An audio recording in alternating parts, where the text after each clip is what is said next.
Hi friends, good evening. कैसे हैं सारे?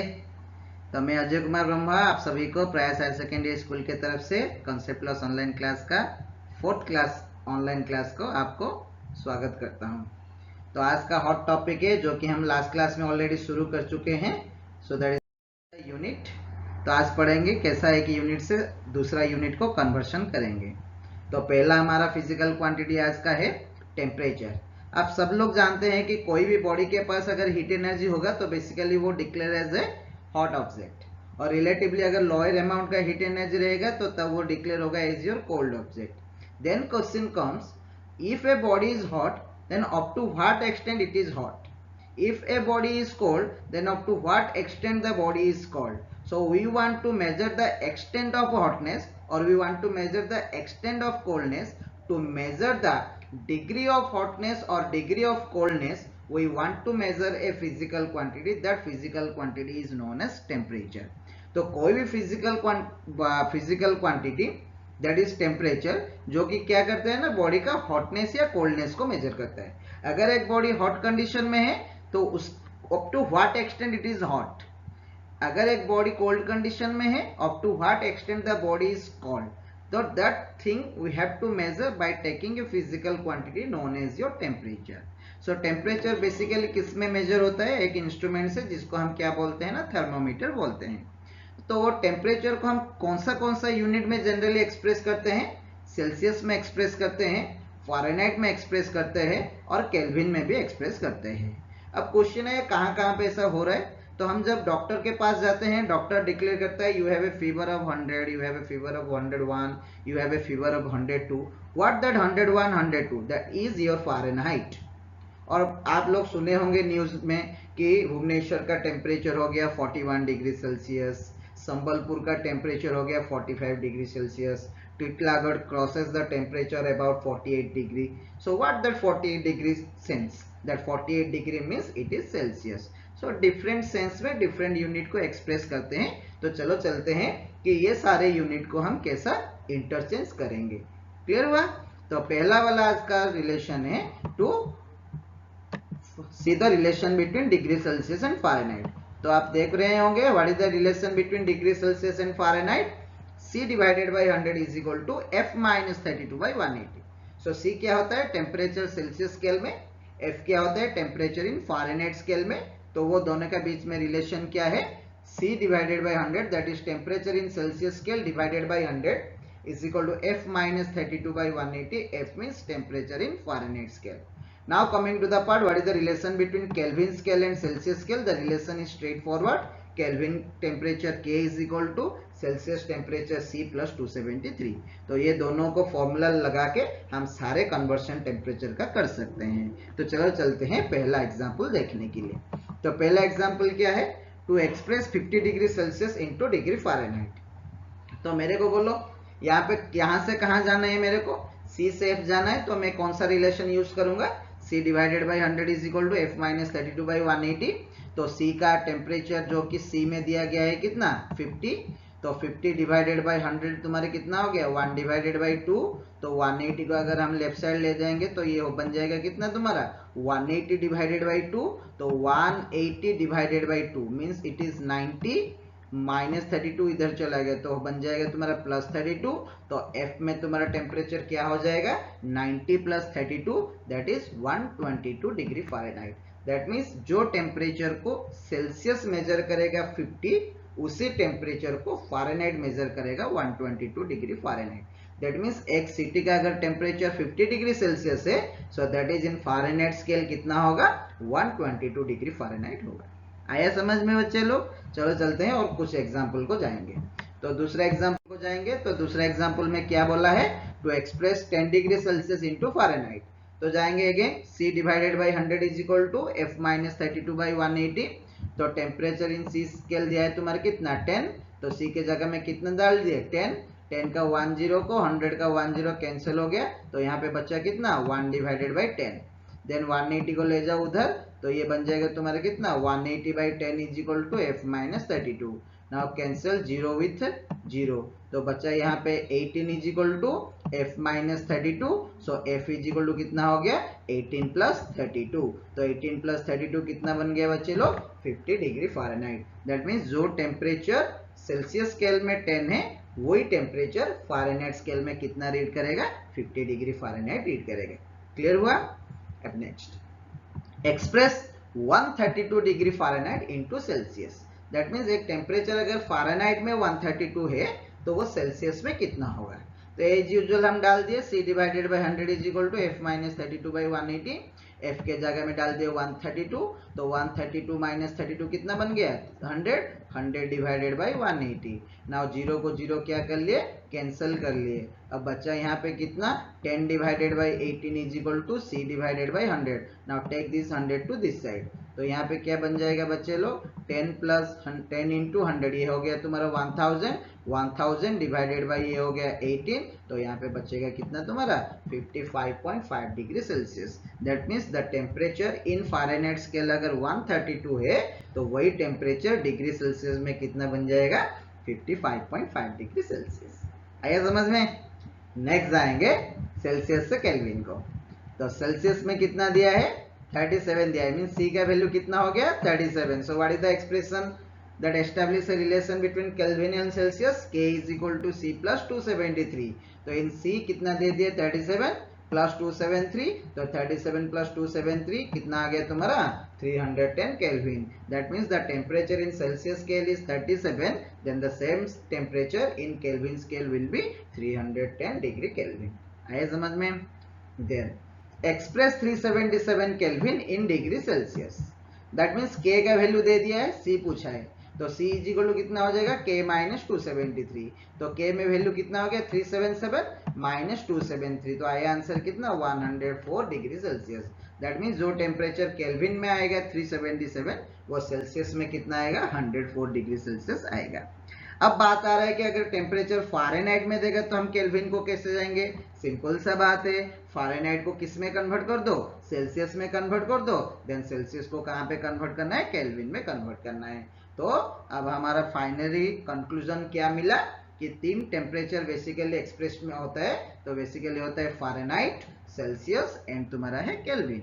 सो what is the relation between Kelvin and Celsius? Kelvin is equal to Celsius plus 273। What is the relation between Celsius and Fahrenheit?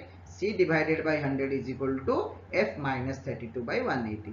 तो ये दो formula से तुम्हारा सारे टेम्परेचर का कन्वर्सन तुम कर सकते हो। आया समझ में टेम्परेचर का कन्वर्सन? तो लास्ट पेज में कुछ क्वेश्चन अटैच है, तो उसको सॉल्व करो। हुआ? नेक्स्ट जाएंगे दूसरा फिजिकल क्वांटिटी को, मास। तो बेसिकली मास क्या होता है ना, every object is made of matter. अगर सारे ऑब्जेक्ट तुम्हारा मैटर से बना हुआ है तो सारे ऑब्जेक्ट को बनाने के लिए कुछ कुछ क्वांटिटी का मैटर यूज किए होंगे। तो जितना अमाउंट का मैटर को यूज करके हम एक ऑब्जेक्ट बनाए हैं तो उसी को ही हम बोलते हैं मास। तो बेसिकली मास क्या होता है ना, मास होता है जितना क्वांटिटी का मैटर लेके और जितना क्वांटिटी का मैटर को कंबाइन करके हम फाइनली एक ऑब्जेक्ट बनाए हैं उसी को ही हम बोलते हैं मास। तो बेसिकली मास एक फंडामेंटल फिजिकल क्वांटिटी है और उसका यूनिट के बारे में हम लास्ट क्लास में डिस्कस किए थे। सीजीएस सिस्टम में उसका यूनिट क्या था ग्राम, एमकेएस और एसआई सिस्टम में उसका यूनिट क्या था किलोग्राम, एपीएस सिस्टम में उसका यूनिट क्या था पाउंड, है ना। नेक्स्ट स्पेशल यूनिट कुछ है जो कि है तुम्हारा क्विंटल एंड टन। इसको छोड़ के भी बहुत सारे यूनिट है मास का, बट प्लस 2 के लिए और हमारा जो जितना एजुकेशन के लिए बस ये तुम्हारा हो जाएगा। बाकी वो साइंटिफिक यूनिट से उसको कुछ हमारा जरूरत नहीं आएगा। बट हमारा आज का 5 यूनिट जो है मास का बहुत ही इंपॉर्टेंट है, जिसका यूनिट कन्वर्सन हमको आना चाहिए।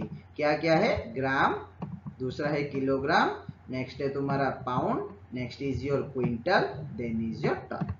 अब नेक्स्ट क्वेश्चन आया है what is the relation among this 5 units. So चलते हैं एक बाद एक। तो पहला वाला यूनिट है जो तुम स्कूल से पढ़ के आए हो, 1 किलोग्राम में कितना ग्राम होता है 1000 ग्राम होता है। अगर 1 किलोग्राम में 1000 ग्राम होता है तो 1 ग्राम में कितना किलोग्राम होगा, 1 डिवाइडेड बाई 1000 किलोग्राम होगा। तो 1 डिवाइडेड बाई 1000 का मतलब क्या है 0.001 केजी। आया समझ में, 1 केजी कितना ग्राम 1000 ग्राम। तो 1 ग्राम कितना केजी हो जाएगा, 1 डिवाइडेड बाई 1000 केजी हो जाएगा। तो 1 डिवाइडेड बाई 1000 मीन्स पॉइंट में 001 केजी। हो गए बच्चे लोग। नेक्स्ट जाएंगे क्विंटल को। एक क्विंटल में कितना किलोग्राम होता है, 100 किलोग्राम होता है।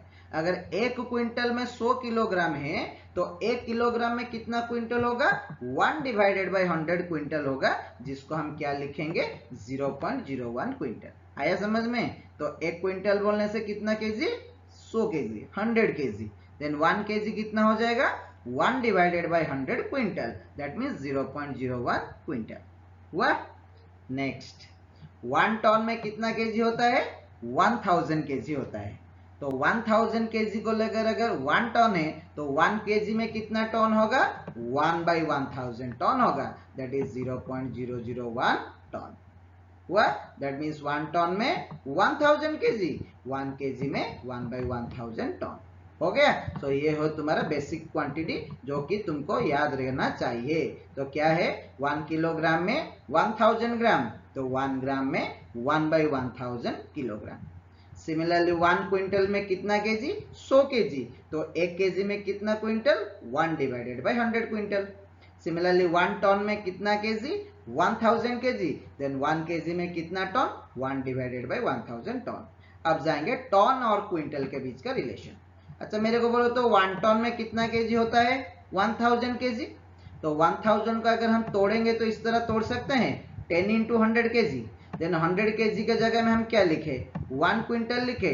तो 10 इंटू 1 क्विंटल कितना बन गया, 10 क्विंटल बन गया। तो 1 टन बोलने से वो कितना क्विंटल होगा, 10 क्विंटल होगा। अगर 1 टन में 10 क्विंटल है तो 1 क्विंटल में कितना टन होगा, 1 बाई 10 टन होगा। तो वो आ जाएगा तुम्हारा कितना, 0.1 टन। आया समझ में। नेक्स्ट जाएंगे किलोग्राम एंड पाउंड के बीच का relation. 1 KG is equal to 2.2 pound. तो 2.2 पाउंड अगर 1 केजी होगा तो 1 पाउंड इज इक्वल टू कितना हो जाएगा, 1 डिवाइडेड बाई 2.2 केजी। तो 1 डिवाइडेड बाई 2.2 केजी कितना हो जाएगा, 0.45 केजी। तो ये सारे चीज को बाई हार्ट करने का कुछ जरूरत नहीं है। तो एक के बाद एक करते जाओगे, ये सारे चीज तुम्हारा ऑटोमेटिकली मेमोराइज हो जाएगा। तो थोड़ा आंख बंद करके फिर से सारे यूनिट्स को ध्यान करेंगे।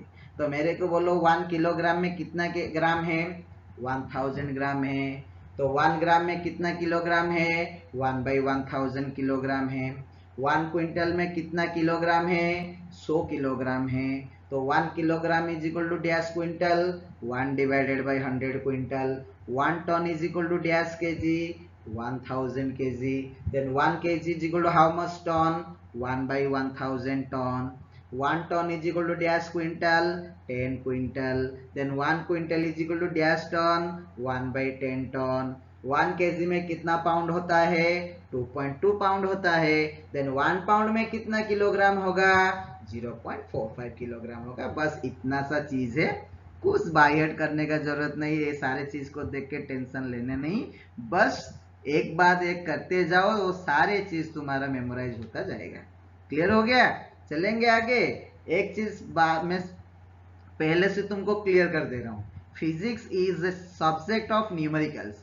तुमको फिजिक्स में खाली न्यूमेरिकल ही मिलेगा, और फिजिक्स में अगर चैंपियन बनना है तो न्यूमेरिकल करना पड़ेगा, और न्यूमेरिकल करना पड़ने से you have to be a champion in unit conversion. अगर तुम यूनिट कन्वर्शन में चैंपियन बन गए तो न्यूमेरिकल बन जाएगा, तो तुम फिजिक्स में चैंपियन ऑटोमेटिकली बन जाओगे। तो अभी टाइम है, सफिशिएंट टाइम है, तो बहुत टाइम है। तो टाइम को सिंसियरली यूज करके यूनिट कन्वर्शन को बढ़िया से सीखेंगे। हुआ, आगे जाएंगे। तो पहला वाला क्वेश्चन मास कन्वर्शन है, 5 kg is equal to dash gram. That means 1 kg में कितना ग्राम है, 1000 ग्राम है। तो 5 kg में कितना बन जाएगा बच्चे लोग, 5 इंटू 1000 दैट इज 5000 ग्राम। हुआ, इजी है। इस तरह का इजी है, बस करना पड़ेगा और कुछ नहीं। सिंसियरली एक के बाद एक क्वेश्चन करते जाओ, ऑटोमेटिकली देखोगे स्लाइड एंड होते तक तुम्हारे सारे यूनिट याद हो जाएगा। क्लियर हुआ, खाली आराम से सुनो।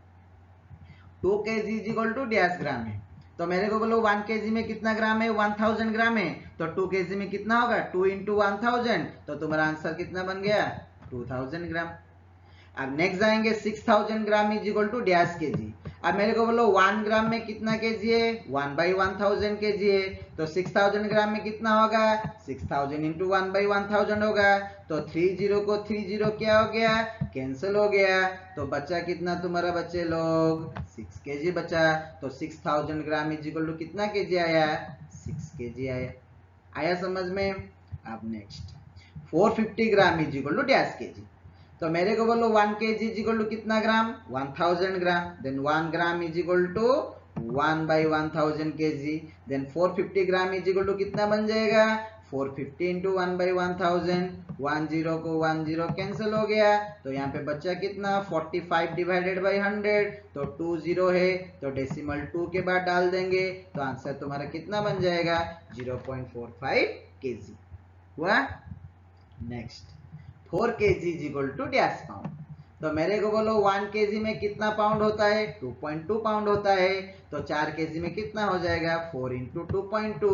तो सिंपल सा आंसर है कितना, 8.8 पाउंड हुआ। अब नेक्स्ट जाएंगे पाउंड से किलो को।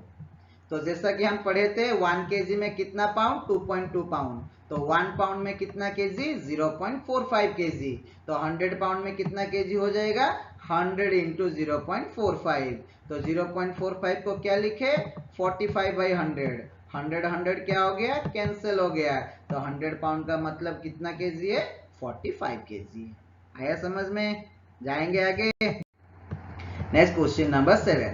क्वेश्चन नंबर 7 में क्या है, 10 पाउंड को ग्राम में कन्वर्ट करना है। तो पाउंड का तो ग्राम का हम तो रिलेशन नहीं पढ़े थे, तो हम क्या कर सकते हैं, पाउंड को किलोग्राम कर सकते हैं। देन किलोग्राम से हम आराम से ग्राम जान सकते हैं, होगा। चलते हैं। तो 1 पाउंड इज इक्वल टू कितना KG, 0.45 KG. Then 10 pound is equal to क्या हो जाएगा, 10 इंटू 0.45 केजी हो जाएगा। 10 इंटू 0.45 को क्या लिख दिए, 45/100 लिख दिए। 10 को 10 कैंसिल हो गया, तो यहाँ पे बचा कितना, 45 divided by 10 KG, that is 4.5 KG. But हमारा क्वेश्चन यहाँ पे क्या पूछा है, ग्राम पूछा है। बट हमारा यहाँ पे आया क्या है, केजी आया है। तो केजी से ग्राम जा सकते हैं क्या, हाँ जा सकते हैं। कैसा जाएंगे, 1 केजी में 1000 ग्राम है, तो 4.5 केजी में कितना होगा, 4.5 इंटू 1000 ग्राम होगा। 4.5 को क्या लिखेंगे, 45/10 लिखेंगे। 10 को 10 कैंसिल हो गया, तो तुम्हारा आंसर कितना है बच्चे लोग, 4500 ग्राम। इजी है ना। हाँ आगे जाएंगे आगे। Next 100 KG is equal to dash ton. तो मेरे को बोलो एक टन में कितना केजी है, 1/1000 केजी है। तो 1 केजी में कितना टन होगा, 1/1000 टन होगा। तो 1 केजी में अगर 1/1000 टन है, तो 100 केजी में क्या होगा, 100 इंटू 1/1000। तो 20 को 20 कैंसिल हो गया, तो बचा 100 केजी इक्वल टू 1/10 टन। तो इसको हम क्या लिख सकते हैं, 0.1 टन लिख सकते हैं। हुआ। जाएंगे आगे। अच्छा देन केजी को कहाँ कन्वर्ट करना है, क्विंटल में कन्वर्ट करना है। तो मेरे को बोलो एक क्विंटल में कितना केजी था, 100 केजी था। तो एक केजी में कितना क्विंटल होगा, 1/100 क्विंटल होगा। तो 5 केजी में कितना क्विंटल होगा, 500 इंटू 1/100। तो 20 को 20 क्या हो गया, कैंसिल हो गया। तो बच्चा कितना आंसर तुम्हारे बच्चे लोग, 5 क्विंटल हो गया। जाएंगे आगे। नेक्स्ट है 3 quintal is equal to dash KG. Simple सा बात है, एक क्विंटल में कितना केजी है, 100 केजी है। तो 3 क्विंटल में कितना होगा, 3 इंटू 100। तो आंसर आ जाएगा तुम्हारा कितना, 300 केजी हुआ। Next 50 quintal is equal to dash ton. तो याद करो तो एक टन में कितना क्विंटल था, 10 क्विंटल था। तो एक क्विंटल में कितना टन होगा, 1/10 टन होगा। अगर 1 में 1/10 है, तो 50 में कितना होगा, 50 इंटू 1/10। तो कैंसिल हो गया, 10 इंटू 5। तो आंसर आ गया 50 क्विंटल इज इक्वल टू कितना टन, 5 टन। अब नेक्स्ट जाएंगे 12th नंबर क्वेश्चन, जहां पे ग्राम को मेरे को कहां पे कन्वर्ट करना है, क्विंटल में कन्वर्ट करना है। हमारा तो कुछ रिलेशन नहीं था ग्राम एंड क्विंटल में, बट हमारा पास एक रिलेशन था gram and KG, KG and quintal. तो पहले क्या कर दो, ग्राम को केजी में कन्वर्ट कर दो, देन केजी को कहां चले जाओ, लेके क्विंटल चले जाओ। तो 1 केजी इज इक्वल टू कितना ग्राम, 1000 ग्राम। तो 1 ग्राम कितना हो जाएगा, 1/1000 kg हो जाएगा। तो 5000 ग्राम इज इक्वल टू कितना होगा, 5000 इंटू 1000। ये कैंसिल हो गया, तो यहाँ पे बचा कितना, 5 kg। बट हमको पूछा है कहाँ जानने के लिए, क्विंटल को जानने के लिए। तो 100 kg is equal to 1 quintal. तो 1 kg इक्वल टू 1/100 क्विंटल। तो 5 kg इज इक्वल टू क्या बन जाएगा, 5 divided by 100 quintal, that is 0.05 quintal. आया समझ में बच्चे लोग, क्लियर हुआ? तो बार बार मैं एक ही चीज बोल रहा हूं, अगर if you want to champion in physics तो आपसे न्यूमेरिकल बनना है। अगर आपको न्यूमेरिकल बनाना है तो you have to champion in unit conversion. जब तक तुम्हारा यूनिट कन्वर्शन सही से नहीं होगा तो तुम्हारा फिजिक्स का न्यूमेरिकल नहीं बनेगा। इसलिए the most important part before physics is your unit conversion. तो और भी 2-3 क्लास लेंगे, डिफरेंट फिजिकल क्वांटिटी का डिफरेंट यूनिट कन्वर्शन बताएंगे। तो आपको सिंसियरली एक से एक क्वेश्चन को फॉलो करना है, रूल्स को फॉलो करना है, फॉर्मूला को मेमोराइज करना है। अपने आप सारे चीज तुम्हारा आराम से बन जाएगा। तो जितना टेम्परेचर का और मास का जो रिलेशन दिया था उसको एक जगह पे आराम से लिखोगे। लास्ट स्लाइड में जो तुम्हारा है ट्राई योरसेल्फ में 10 क्वेश्चन दिया हूं, उसको सिंसियरली ट्राई करोगे तो नेक्स्ट क्लास को मैं इसी बेस के ऊपर असाइनमेंट रिलीज करूंगा। होप करता हूँ सिंसियरली सारे चीज को एग्जीक्यूट करोगे। थैंक यू, नेक्स्ट क्लास को फिर मिलेंगे, बाय।